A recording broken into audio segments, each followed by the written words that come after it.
Welcome to The Time for Civil Discourse is Now, an event organized by the Palo Alto University Rotary Club with a keynote address by John Hewko, General Secretary of Rotary International.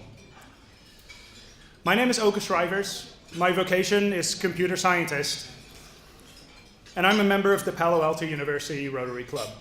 We've all come together here today because we believe in working towards a better world and improving the mutual respect we have for each other. On the topic of civil discourse, let me start with a story. After waiting for almost a year, last April I finally got to see the musical Hamilton, about the life and death of the nation's first Secretary of the Treasury, Alexander Hamilton. The musical is an exhilarating spectacle with traditional musical elements mixed with hip-hop, and where the casting has turned a blind eye towards ethnicity. Hamilton is played by a Latino. The Schuyler sisters are played by one white girl, one Latina, and one black girl. And to top things off, George Washington is played by a big, bald black guy.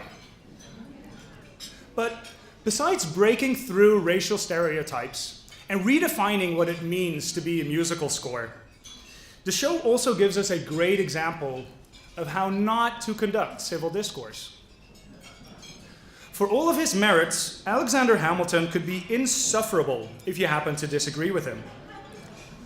In the early days of the Republic, there were only 4 cabinet positions, and cabinet meetings were held at George Washington's kitchen table. Topics on the agenda included consolidating states' debts, intervention in the French Revolution, and slavery. These cabinet meetings often saw Hamilton at odds with one of the other founding fathers, Thomas Jefferson. Now, in the musical, these cabinet meetings are brought to life by explosive rap battles between Hamilton and Jefferson, with insults and retorts being traded in quick succession. Diary entries of the participants suggest that the real events weren't much different, though perhaps without the beat. Now, it's interesting that the person on the other side of the table was Thomas Jefferson, because nowadays he's known for quite a different evening activity, the Jefferson Dinner. Perhaps based on his negative experiences with Hamilton, Jefferson was later known to host dinners at his location for people who held different viewpoints on a particular topic. The purpose of doing this was to enhance the understanding of participants on the different views on a matter. To these days, these stimulating conversations serve as a model of how to conduct civil discourse, and Jefferson dinners are organized throughout the nation. So what can we learn from this? Alexander Hamilton, for all of his merits, sought to be understood in a conversation, not to understand others. If you did not agree with him, he would verbally beat you into submission by arguing relentlessly until you gave up. Not only did this lead to his early demise at the hand of the then Vice President Aaron Burr, but this also left precious few friends to tell his story after he passed away.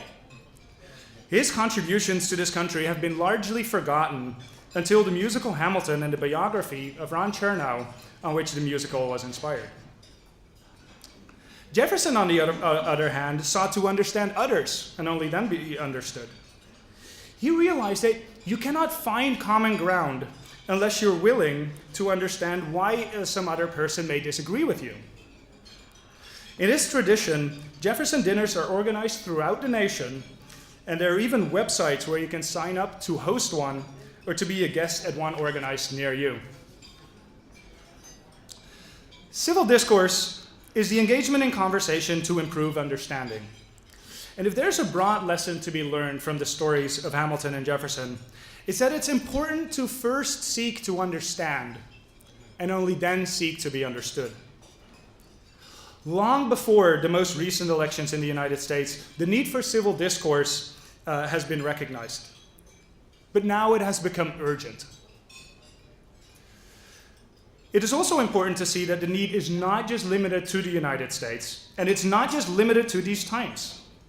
In any society, there are going to be differences of opinion. Only through civil discourse can we understand and appreciate these differences not be divided by them. Now, before moving on to the rest of the program, I'd like to briefly introduce Rotary, which has been responsible for organizing this evening, and the John Ernest Foundation, which has underwritten it. Rotary International is a service organization with 1.2 million members from over 200 countries. Our keynote speaker tonight is John Hewko, General Secretary of this organization. With Rotary's motto of service above self, it has become very well connected to leaders in the community. And looking around at all the amazing people that are attending here today is evidence enough of that fact. Because of their connection to the community, Rotary is well positioned to bring people together from across the political spectrum to promote civil discourse. And tonight's program was organized by one of the clubs of Rotary International, namely the Palo Alto University Rotary Club. I'd also like to acknowledge the John Ernest Foundation for underwriting tonight's event. The John Ernest Foundation's passion is to add value in a timely manner. Their generous contribution has made this event free to attend, and boy, have we gotten a great group of people here tonight. We're incredibly excited that he's here with us tonight. Please join me in welcoming John Hewko.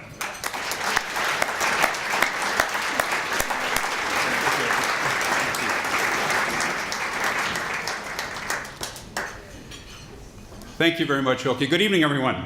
It's really, truly an honor to be here. First of all, I'd like to thank the John Ernest Foundation and the Palo Alto University Club for sponsoring tonight's event, and to the Stanford Faculty Club for hosting us in this truly lovely facility. I'd also like to thank my friend, good friend, Ken Coffin, where you Ken. Thank you, Ken, for putting together the invitation for me to be here this evening. I also noticed that past Rotary International President Matt Capris is here. Matt was one of the great Rotary presidents we've had through the years. Matt, if you could please wave your hand. Thank you for coming.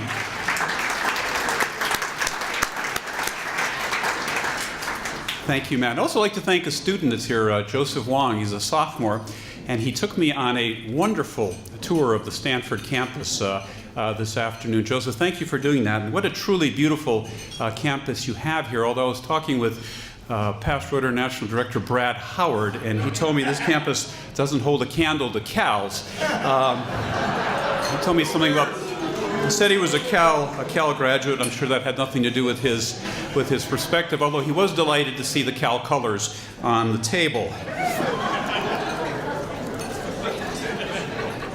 And of course, it's great to see so many Rotarians and non-Rotarians here for this inaugural address. Now, unfortunately, in today's environment, any discussion on civil discourse inevitably intersects with politics and with the events occurring in the political arena.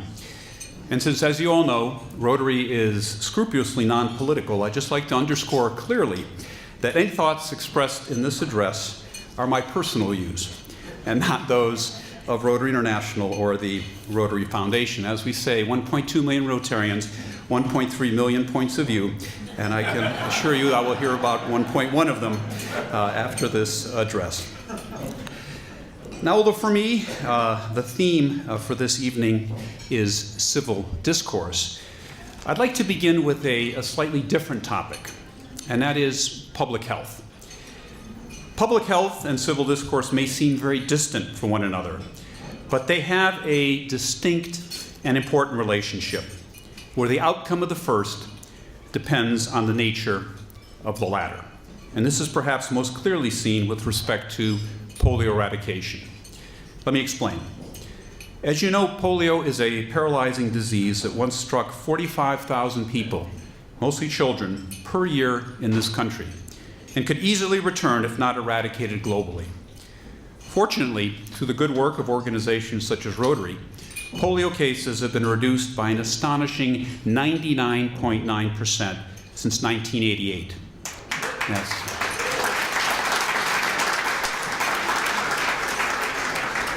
And back in 98, as you know, we had 125 countries that still had polio, over 350,000 cases per year. And so the Global Polio Eradication Initiative, supported and actually started by Rotary. And what's interesting here is that the polio eradication effort is really probably the first example in the area of global health where a nonprofit, not a multilateral institution, not a government agency, not a Ministry of Health, a nonprofit, Rotary International, had the audacity, and I think that's the right word to use, the audacity to say, we are going to eradicate a disease from the face of the earth. And so in 1988, the Global Polio Eradication Initiative was initiated with our other partners, the World Health Organization, UNICEF, the US CDC, and the Bill and Melinda Gates Foundation. And we're now on track to stamp out polio forever from its last bastions in Pakistan, Afghanistan, and Nigeria. Now the key to this historic success story are the creative and thoughtful methods of civil engagement and civil discourse that the Polio Eradication Initiative used to engage tens of thousands of parents in developing countries and convince them of the overwhelming medical evidence that vaccines are safe and that they're effective. These are people who were once wary of the polio vaccine because anti-vaccinator propaganda told them to fear it. They were told all sorts of horrible mistruths, the most widespread being that vaccines were part of a Western plot to sicken or sterilize local children. Through methods I'll describe later, the initiative won over parents because it convinced them that conspiracy theories held no value when it came to protecting children. Unfortunately, the same can't be said for our own country, where the anti-vaxxer movement presents a serious threat to public health. For example, we're confronted by the troubling but remarkable data points, such as this one. Think about this. Seattle's polio immunization rate is currently lower than Rwanda, Zimbabwe, and even Iran. So perhaps it's time that we here in the United States applied the lessons learned from Pakistan, Afghanistan, and Nigeria. Because in the context of public health, at least, the lack of civil discourse and the ability to come to some sort of common understanding on what is right and what is appropriate can often determine whether children live or whether they die. Now, civil discourse suggests disagreement. After all, the word discourse comes from the Latin discursus, meaning an argument. But it's the modifier civil that sets the tone. Civil implies that the argument relates to civil life, but is presented with courtesy and respect for the other side. We commonly think of civil discourse as a way to challenge another's viewpoints in an effort to reach a deeper understanding of our own. Of course, there'll be intense differences, but there also may be recognition of the factors that shape that person's perspective. If the situation calls for it, there may even be some empathy. In other words, civil discourse is about connecting around ideas, not putting points on the board. Unfortunately, however, we live in a culture that celebrates the winning. It's an argument culture that assumes that opposition should be fierce, loud, and its arguments irrefutable. There's always a sense that the stakes are high and reputations are to be preserved. The argument culture is not interested in reaching understanding or even consensus. Its primary goal is to dominate the narrative before your adversary does. And to do so often requires a toxic mix of exaggeration, hyperbole, high volume, and minimum attention to facts. And this was on full display during the 2016 general election, where candidates for the presidency argued and insulted each other throughout a year's worth of televised debates. Discussions of policy took a backseat to attacks, the moderators often lost control, and viewers were treated to discourse that appropriated the energy of a wrestling match. The news media, and here I'm talking primarily about the cable news networks, tended to cover the campaign like ringside announcers. Instead of pushing the candidates to unpack their positions on issues such as the environment and healthcare, they focus more on the gamesmanship. In their own attempt to discuss ideas, the networks often either created an echo chamber of like-minded pundits, for example, with respect to any given issue you can take as an article of faith that, for example, Fox News and MSNBC will be on opposite sides of the issue.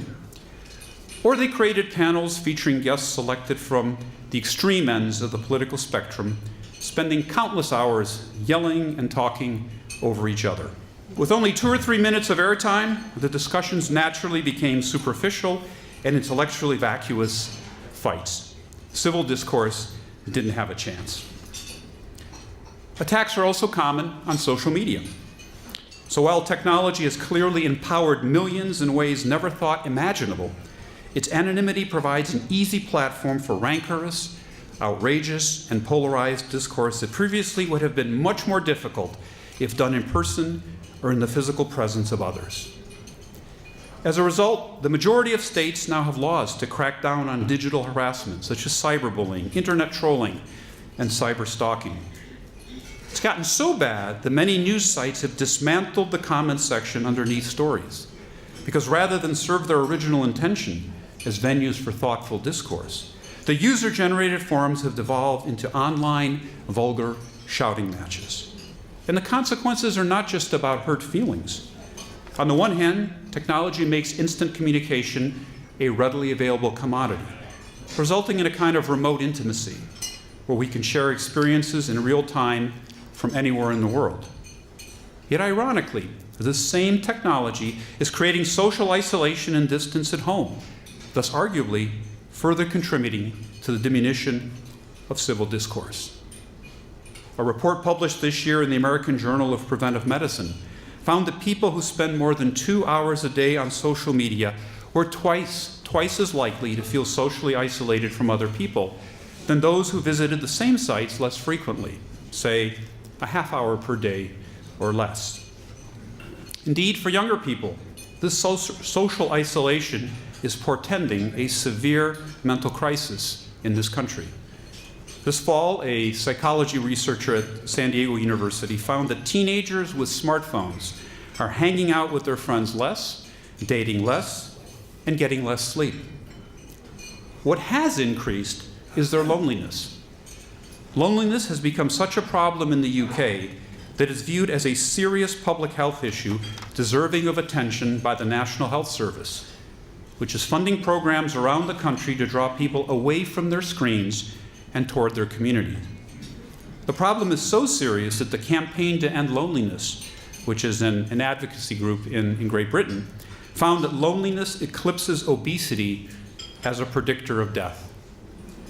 And UCLA professor Matthew Lieberman has concluded through his research that the lack of social interaction has the same effect on health and longevity as smoking 2 packs of cigarettes a day. So technology, it seems, despite its ability to facilitate communication, is actually often making us feel more alone. People are more likely to turn to their smartphone for information than their family, their friend, or their neighbor. They're becoming less prone to hold conversations, let alone civil conversations in person, possibly because they've lost practice or simply no longer see the need. So what does all this mean for our body politic? Well, democracy has always been messy. But what arguably makes today different is the indifference to civil discourse by our political leaders. And not just during the most recent election cycle that I mentioned earlier. Lawmakers who have given into the argument culture, and indeed those who have even gone so far as to provoke it, have made political dialogue almost impossible. Both sides are so polarized, they not only find it hard to reach consensus, they find it even harder to even listen with open minds. Again, the most important currency is the win. Everything else is expendable. Which brings us back to public health and the need for civil discourse. The psychology of the anti-vaccination movement is similar to the political polarization we're experiencing today. If someone is convinced of their position, say that immunizing children for the flu or polio will lead to long-term damage to their health, presenting them with irrefutable evidence to the contrary will not necessarily change their mind, but rather may reinforce their existing views.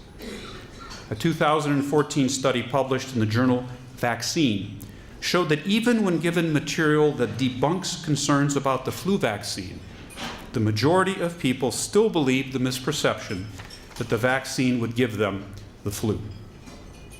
Now, the psychology behind this phenomena is called motivated reasoning. Here, people will protect their belief system no matter what. When falsehoods tear away at the fabric of their argument, motivated reasoning will jump into action and patch the holes. This is nothing but old-fashioned self-protection, where the guiding force is fear. And motivated reasoning is most active with issues people feel most strongly about: religion, politics, and health, for example. Everyone can agree that evidence supports the argument that stopping at a red light will prevent sudden death. But the polarization starts when people are presented with arguments involving public policies with outcomes they cannot immediately see. And so fear is a significant part of the problem in the minds of non-vaccinators, or those undecided about whether to immunize their children. Fear drove the measles outbreak to record levels in the US in the past few years. A parent's fear of a vaccine harming a healthy child can cloud all overwhelming medical evidence that vaccines are safe and effective. So what do you do when facts aren't enough? When we live in a world of alternative facts? When researched analysis and on-the-ground reporting is maligned as fake news? Well, in my view, the solution lies in rebuilding the trust and relationships lost by civic disenchantment and social isolation. Let's return to the efforts by the Global Polio Eradication Initiative, working to stamp out polio in developing countries.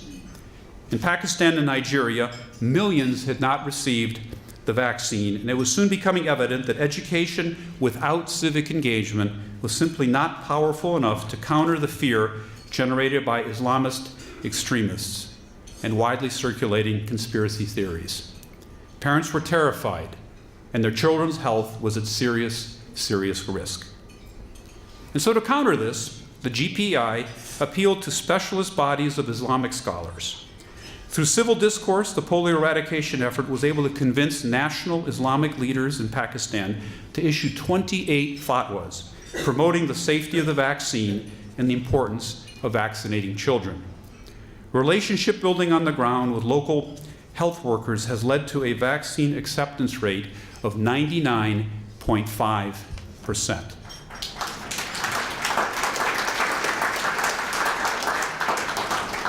So local outreach and civic engagements in Nigeria yielded similar results. Thousands of volunteers work with local Islamic scholars and school teachers to engage communities, raise support for the vaccine, and build trust in health services. Nigeria has now recorded no new polio cases in 2017, despite the horror of Boko Haram, which has killed polio health workers to prevent vaccination. And this focus on civic engagement is not just limited to developing countries. Recent government ad campaigns on preventable diseases in the West show signs of a strong shift to positive reinforcement and softer messaging rather than fear-mongering. For example, the British government has used behavioral insight approaches which move away from relying on coercion, shaming, or shock tactics in order to influence public behavior.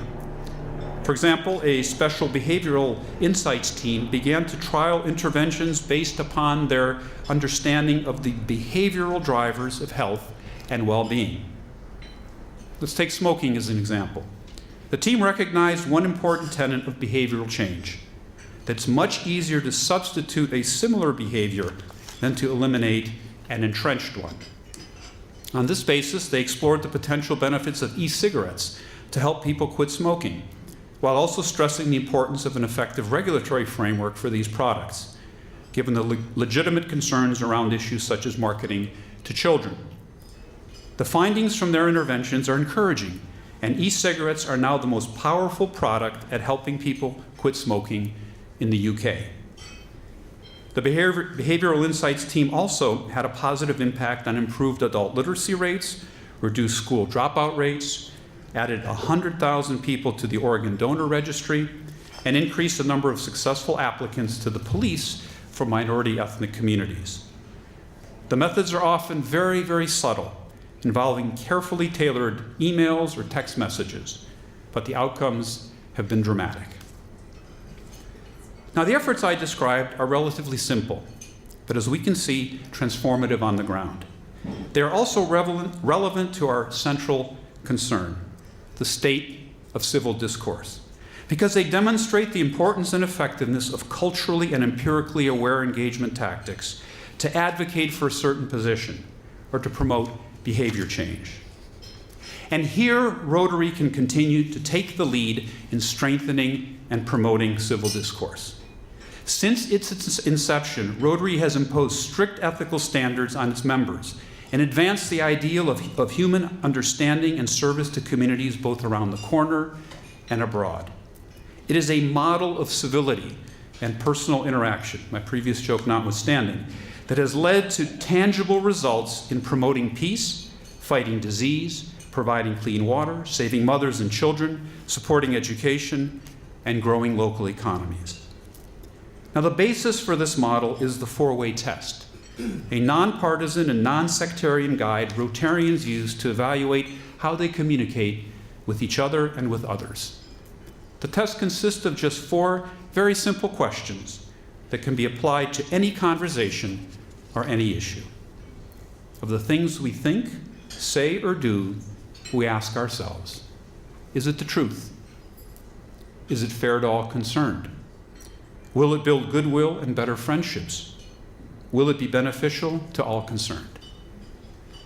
Now, this four-way test may sound old-fashioned to some, but it has formed the bedrock of the work of hundreds of thousands of Rotarians over the decades in achieving tangible results in the quest to promote civil discourse, peace, and understanding. And I think it's still relevant today, almost 90 years after it was created by Herb Taylor, then a member of the Rotary Club of Chicago and later Rotary International president. And by the way, as an aside, Chuck Walgreen Jr., the son of the founder of the Walgreens drugstore chain, he was also a member of the Rotary Club of Chicago. And in 1955, Walgreens adopted the four-way test as the corporate vision statement for Walgreens. And an adaptation was reportedly placed on the wall of every pharmacy at Walgreens. That is, until they merged with Boots recently, a few years ago. So therefore, in my view, our challenge is to find new and creative ways to talk with one another. And in that search, we would be well advised to look at the lessons of the polio eradication effort and the successful interventions at a policy level which can positively influence behavior. We'd be well advised to appreciate the limits of technology in enhancing social relations and the paradoxical contentiousness, loneliness, and mistrust that it can engender. We would be well advised to address the issues of fear and conspiracy. While leadership from the top is important, long-term change needs to occur from the bottom up, one relationship and one conversation at a time. The transformative change we seek cannot solely be delivered by the Facebooks and the LinkedIns of the world. Civil discourse cannot rely on the very platforms which, if used unwisely, can perpetuate our present malaise. 20 years ago, Robert Putnam identified a sharp rise in American civil disengagement over the last generation, with empty town hall meetings reflecting, quote, a giant swing toward the individualist pole in our culture, society, and in our politics. And his findings are still starkly relevant today. And so finally, and fittingly, given that we're here thanks to the Palo Alto University Rotary Club, perhaps one of the best antidotes is to build on the impact of Rotary, the world's original social network. Not only do such organizations facilitate civil discourse, but they also happen to be very good for you. Putnam, when asked if friendship can have a greater impact on life expectancy than quitting smoking, concluded that it's a close call. Joining and participating in one group cuts your odds of dying over the next year in half. 200 years before Putnam examined the state of our nation, one of America's founding fathers knew well the strength of civil discourse. Thomas Jefferson said in 1800 that he never considered a difference of opinion in politics, in religion, in philosophy as a cause for withdrawing from a friend. The key word here is friend. If we can find a way to approach one another in fellowship, then the fists will uncurl and the daggers will bend, and finally change becomes possible. Thank you very much.